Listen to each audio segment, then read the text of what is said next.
Hello everyone, this is Aman Kumar and in previous lecture we have discussed about photoelectric effect.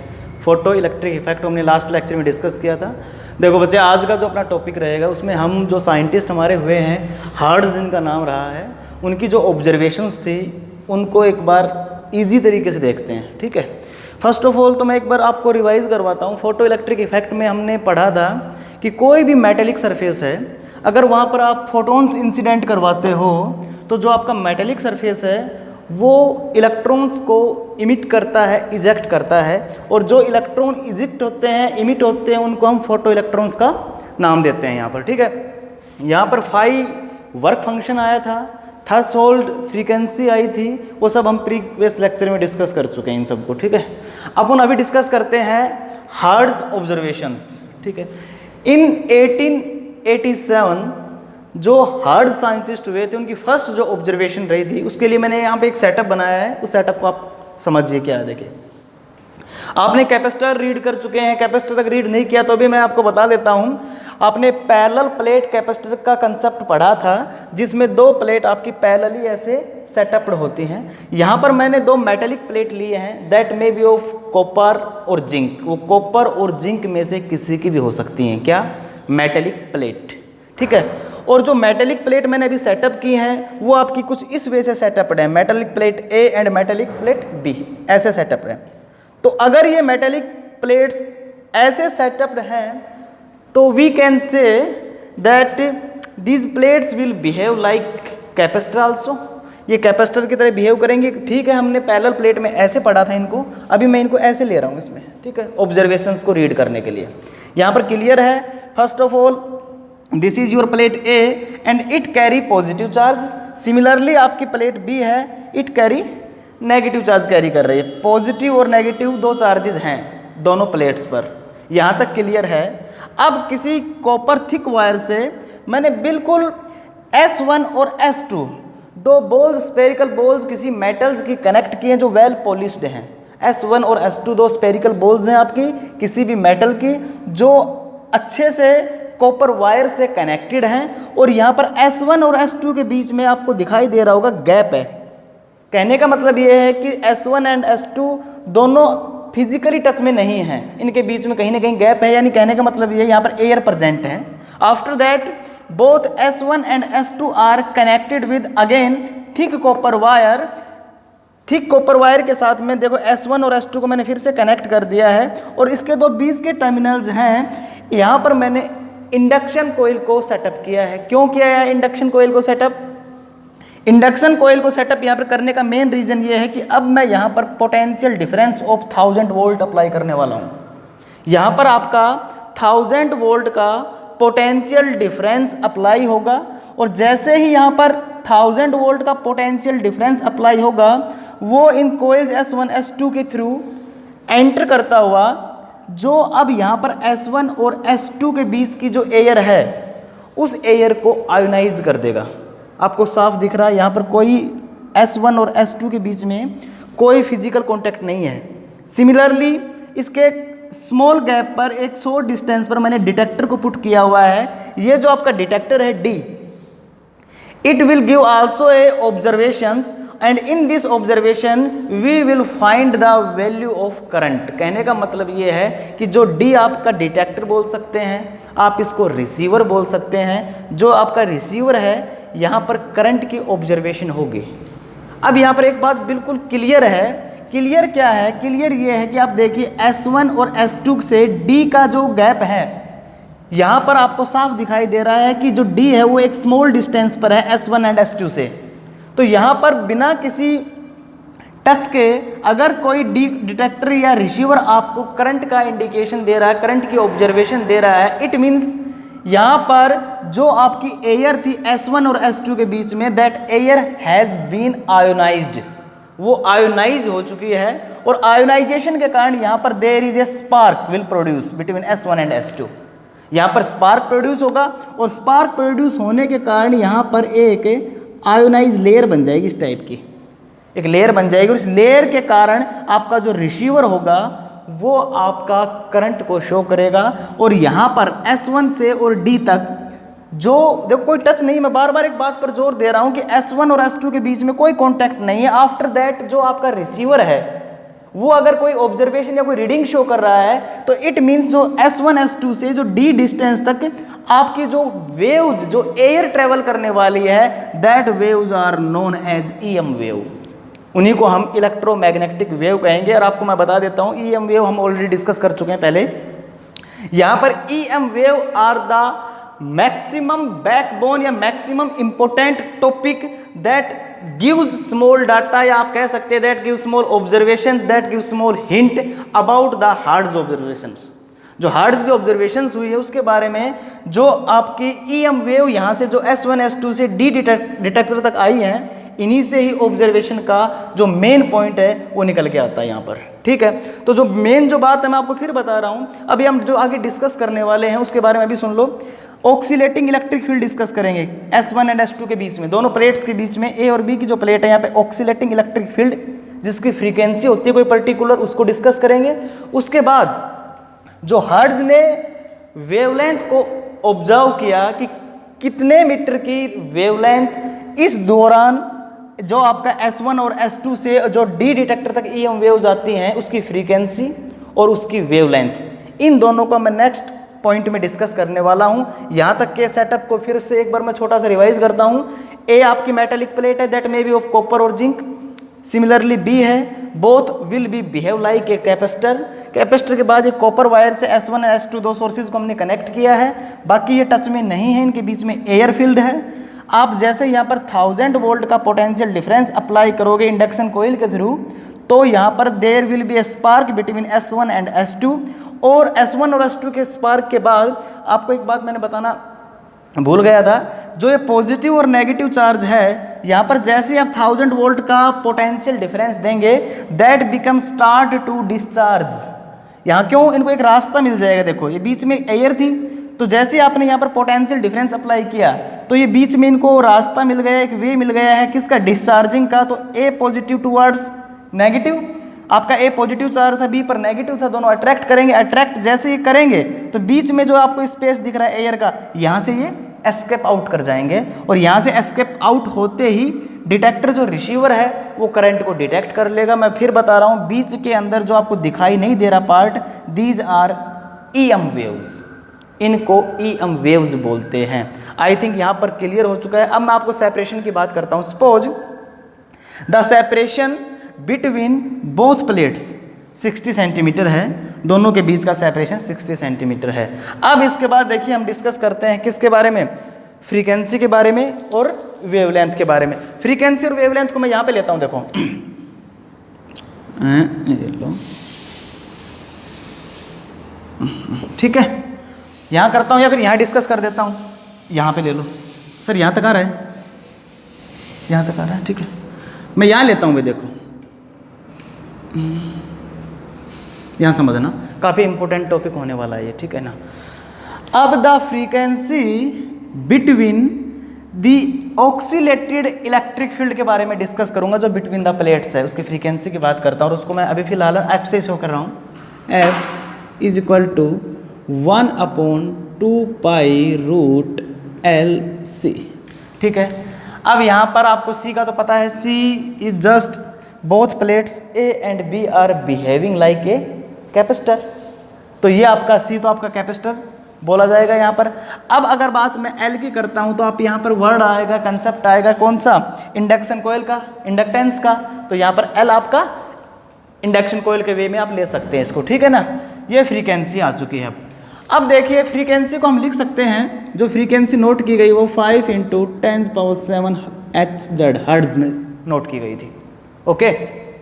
इसके बाद जो hertz की observation रही थी वो ये रही थी कि जो वेवलेंथ मिली थी यहाँ पर उन्हें, जो वेवलेंथ यहाँ पर उन्होंने देखी थी, ऑब्जर्व की थी, दैट इज ऑफ 6 मीटर। वो 6 मीटर की वेवलेंथ थी। कैसे आई अब इसको देखते हैं हम। अब मैं लिखता हूँ फ्रीक्वेंसी को हम क्या लिख सकते हैं बताओ, फ्रीक्वेंसी का फॉर्मूला। पहली बात तो फ्रीक्वेंसी को हम न्यू से भी लिख सकते हैं, इसको क्लियर करो। और न्यू को मैं आगे लिख सकता हूँ, यहीं पर लिख रहा हूँ, nu is equal to C/λ। Nu is equal to C/λ lambda. अब देखिए यहाँ पर एक बात हम करते हैं। हाँ, तो देखो यहाँ पर जो फ्रीक्वेंसी है मैंने इसको न्यू से शो कर दिया है, और अगर मैं बात वेवलेंथ की करता हूँ, तो लैम्डा, और लैम्डा को आप बोल सकते हैं सी बाई न्यू। यहाँ तक आई थिंक क्लियर होगा। फर्स्ट ऑफ ऑल मैंने यहाँ पर फ्रीक्वेंसी ली है जो ऑक्सीलेटेड इलेक्ट्रिक फील्ड के कारण जनरेट हुई थी, 1/2 पाई एल सी रूट में लिखा था मैंने। फिर फ्रीक्वेंसी की जो वैल्यू हमने ऑब्जर्वेशन के दौरान देखी, दैट इज 5 × 10⁻7 हर्ट्ज देखी। अभी बिल्कुल क्लियर होने वाला है। मैं सी आपका क्या है, स्पीड ऑफ लाइट, तो मैं इसको लिख रहा हूँ स्पीड ऑफ लाइट को यहाँ ऊपर 3 × 10⁸ बाई न्यू क्या है, फ्रीक्वेंसी कितनी आई थी अपनी, ये तो आई थी 5 × 10⁻7। जब आप इसको सोल्व कर दोगे तो यहाँ पर आपका 6 आंसर आने वाला है। 6 इज द वेवलेंथ। ये आपकी लैम्डा वेवलेंथ रहेगी 6 metre. Clear observations. Hello everyone, in previous lecture we have discussed about Hertz experiment and we also note some observations on photoelectric effect. तो अभी देखो अपना आज का जो टॉपिक रहेगा, हम डिस्कस करेंगे लिनार्ड ऑब्जर्वेशंस के बारे में। ये कोई साइंटिस्ट हुए थे, इनकी जो ऑब्जर्वेशंस रही हैं वो 1886 से 1902 के ड्यूरेशन इन्होंने जो ऑब्जर्व किया फोटो इलेक्ट्रिक इफेक्ट को, उसको स्टडी करते हैं। ओके, देखो फर्स्ट ऑफ ऑल यहाँ पर हमने 2 मेटल्स का सेटअप किया है। फर्स्ट एंड सेकेंड ये आपकी 2 मेटल्स हैं, और इन मेटल्स को मैंने एक पोटेंशियल डिफरेंस V से कनेक्ट किया है। जैसे मैंने इस पे पोटेंशियल डिफरेंस अप्लाई किया है, और ये आप ये देखिए जो आप देख रहे हैं ये आपकी कोई ग्लास ट्यूब है जिसमें ये कंप्लीट सेटअप मैंने किया हुआ है। ओके, अब जब जैसे हमने इसको पोटेंशियल डिफरेंस V अप्लाई किया, तो then we will find there is no any type of flow of current in this tube. यहाँ पर किसी भी टाइप का कोई करंट फ्लो नहीं कर रहा था। सिमिलरली फिर मैंने इसी ऑब्जर्वेशन को, इसी सेटअप को थोड़े से चेंजमेंट के साथ रखा है। इधर देखिए आप, सेम आपकी दोनों मेटल्स थी, बट यहाँ पर जो मैंने आपका पोटेंशियल है उसको कहाँ रखा है, नेगेटिव से रखा है। यहाँ पर स्टार्टिंग में नेगेटिव से रखा है। फिर मैंने यहाँ पर जैसे ही पोटेंशियल डिफरेंस अप्लाई किया, तो यहाँ पर हमने क्या फाइंड आउट किया, सपोज करो जो ये आपकी मेटल है दैट इज़ जिंक मेटल ली मैंने, और जिंक मेटल पर जैसे ही मैंने यूवी रेडिएशंस को अप्लाई किया, अल्ट्रा वायलेट रेडिएशंस को अप्लाई किया, then we find that there is a flow, या कह सकते हैं करंट बिगेन टू फ्लो। यहाँ पर आपका जो करंट था वो फ्लो करना स्टार्ट हो चुका है।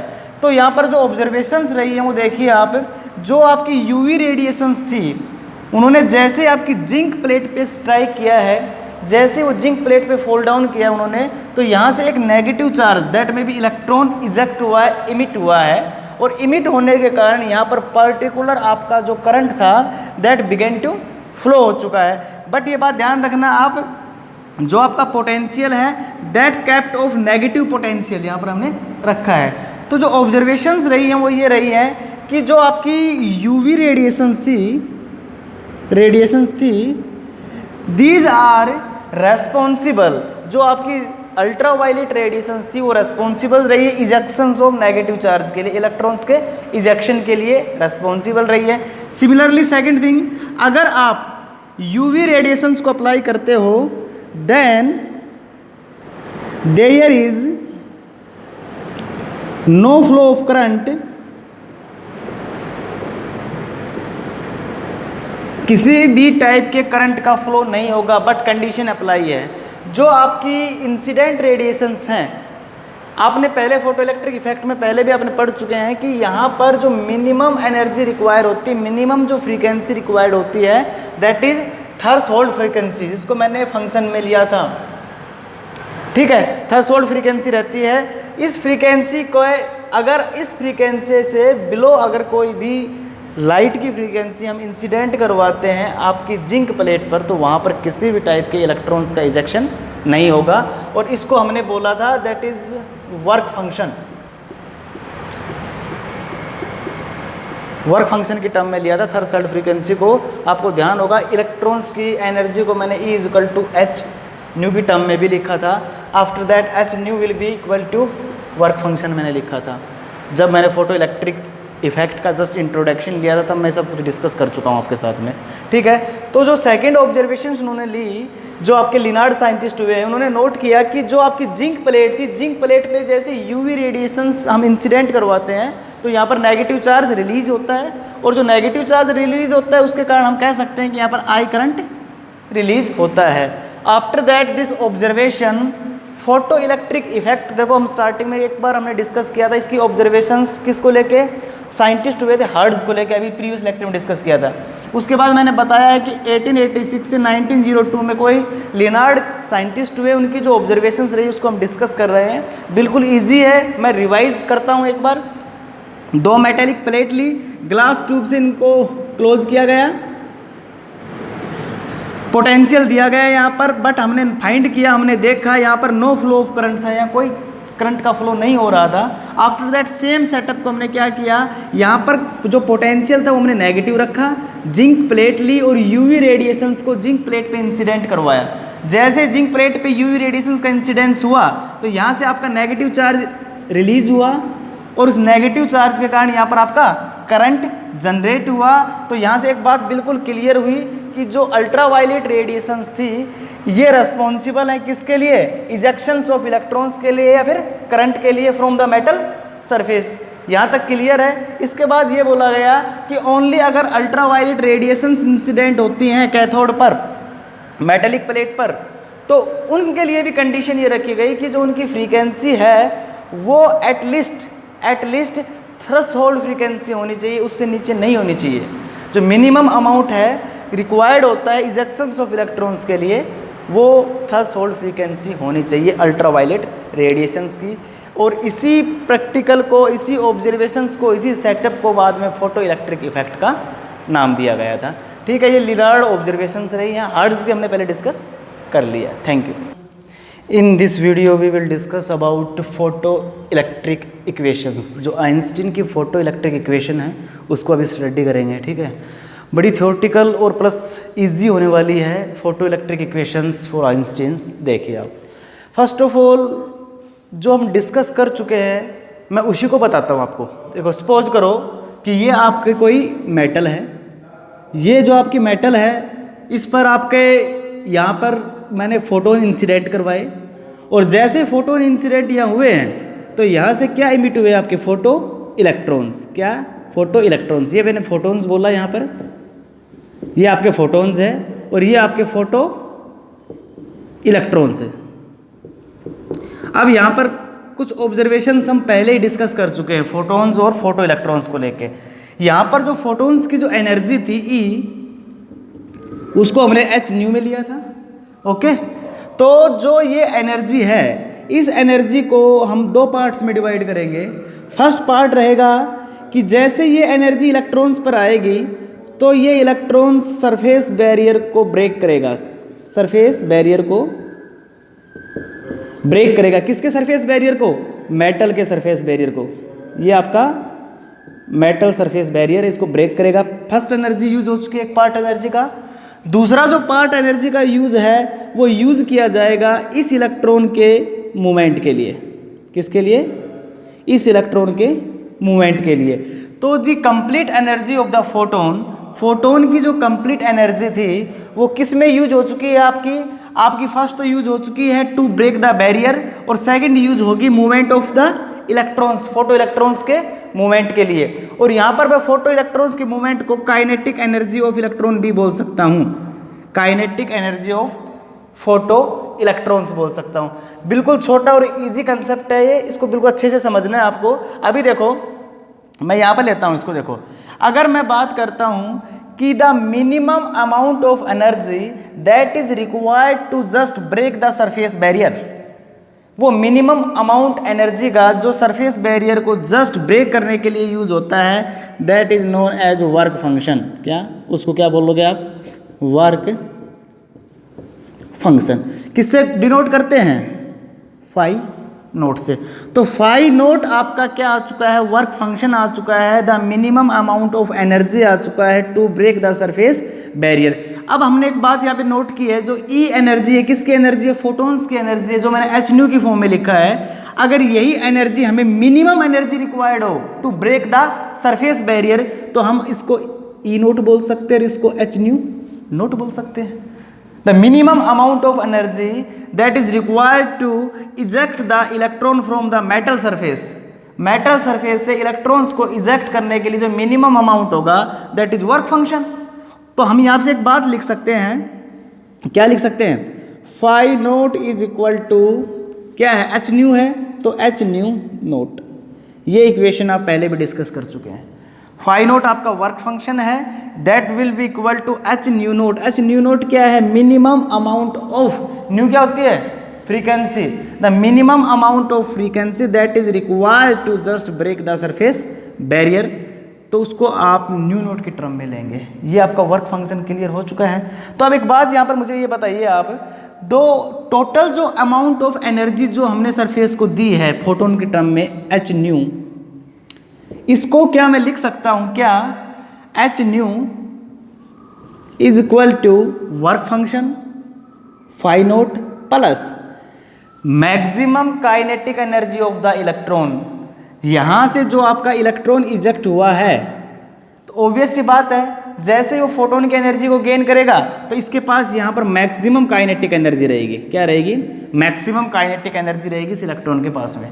ठीक है, मैं फिर बता रहा हूँ आपको, जो आपने फोटोन दिया है, जो आपने एनर्जी दी है मेटल सरफेस को, तो मेटल सरफेस के इलेक्ट्रॉन ने उसको गेन किया है। इलेक्ट्रॉन ने जैसे इस एनर्जी को गेन किया, इसको 2 पार्ट्स में मैंने डिवाइड कर दिया है। फर्स्ट पार्ट क्या रहा, ये एनर्जी यूज करेगा इलेक्ट्रॉन सरफेस बैरियर को ब्रेक करने के लिए, और जो second part of this energy use करेगा काइनेटिक एनर्जी के लिए, क्योंकि इसके पास अपना खुद का मूवमेंट भी रहेगा ना। 2 पार्ट्स में डिवाइड की गई है। इसके बाद the minimum amount of energy that is required to just break this bond, क्या बोलोगे उसको, वर्क फंक्शन बोलोगे, फाई नोट से शो करोगे। इस फाई नोट को मैंने एच न्यू नोट के बराबर लिख दिया है।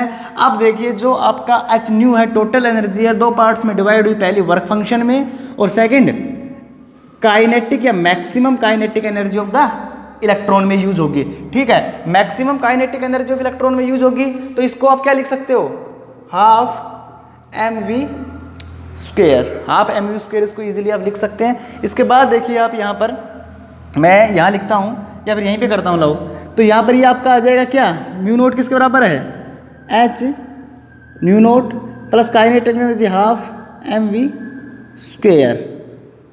क्लियर, यहाँ पर h nu naught plus half M we square आपकी जो कंप्लीट एनर्जी थी, एनर्जी ऑफ फोटोन थी, मैंने 2 पार्ट्स में ले लिया है इसको। अब कुछ नहीं करेंगे, अब यहाँ पर आप एक बात नोट कीजिए, यहाँ देखो आप h nu is equal to H nu naught है। न्यू नोट क्या है, जो न्यू नोट है वो न्यू से कम ही है। न्यू नोट है, हमने बताया मिनिमम एनर्जी लिया था ना, फ्रीक्वेंसी लिया था।